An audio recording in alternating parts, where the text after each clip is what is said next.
Phil Hartman was taken from this world way too soon, all at the age of 49 at that. He was a gifted voice actor and comedian, and I loved fucking Phil Hartman.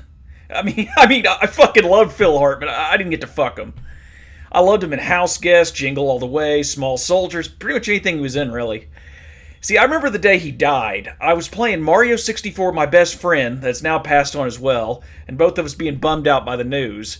That same year, for my 13th birthday, I received a copy of Blasto featuring Phil Hartman's vocal talents. Now, I think I last played it in maybe 2000, and I remember it being hard as fuck. That's what she said. Now, how does it hold up? Does Blasto suck in 2025? Well, anyways, there's ape shit annex and pandemonium, and Blasto's ready to blast into Uranus. The first impression I have is that the sound effects are cool, but the controls are a bit stiff. It's as if Blasto not only shit his pants, but his pants are about 2 sizes too small. He looks like some kind of fucking tight-cheeked disco dancer trying to show off his dong. Wait, didn't I ditch you back on Pluto?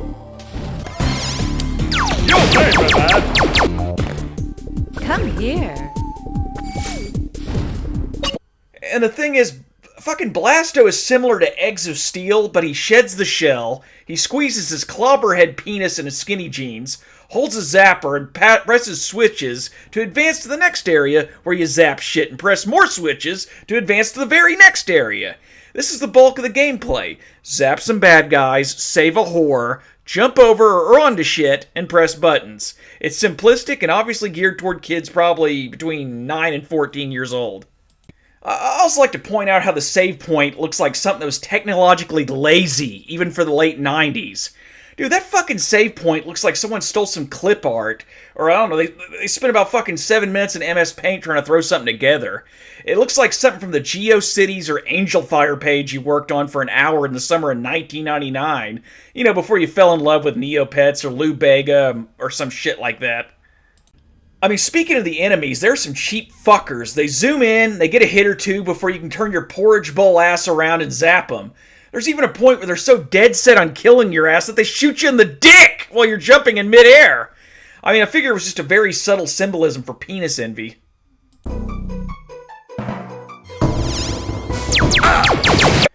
Whew. By the time you make it to episode 2, the frustration begins to stick to me like my ball sack to my leg on a humid August day. There are so many fucking cheap deaths, man, mainly from falling. These fucking chicken salad bastards put power-ups or babes in the most precarious places, so you can inevitably rage the fuck out when you fall to your death. I mean, it's either that or the enemies ride your ass like a mechanical bull and you're having to swing around like a fucking meth head that identifies as a gun-toting merry-go-round to take them out.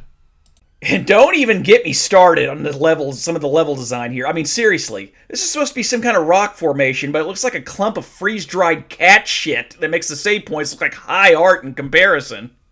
My biggest gripe is not the chicken shit enemies or the cheap deaths. It's the backtracking. You see this rolling tube of death right here? I've died about 5 times in this motherfucker. You have to be incredibly precise. You don't have sweaty hands or even a greasy finger from stuffing down pizza rolls, because you'll have to go back to this clusterfuck of mental anguish to achieve other goals, and don't want to slide off like an oversized condom. I went all this way and climbed on top of this robotic tube stake to save a babe and get a 1-up. I'm still at a net loss of 4 lives, but fucking thanks, I guess. After this point, I was as clueless as a neckbeard being stood up for a date at Long John Silver's. Neither my communications degree nor the $50,000 I wasted could figure out where the hell to go.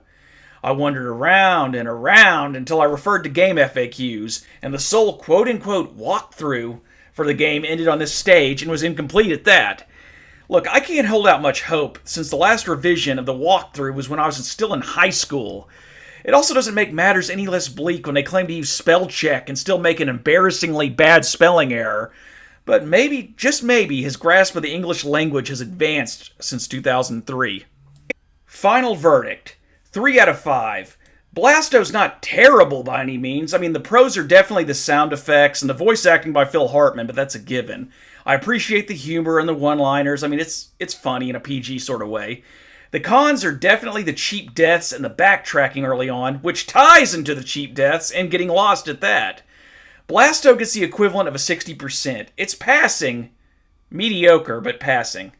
Anyways, thanks for watching, everybody.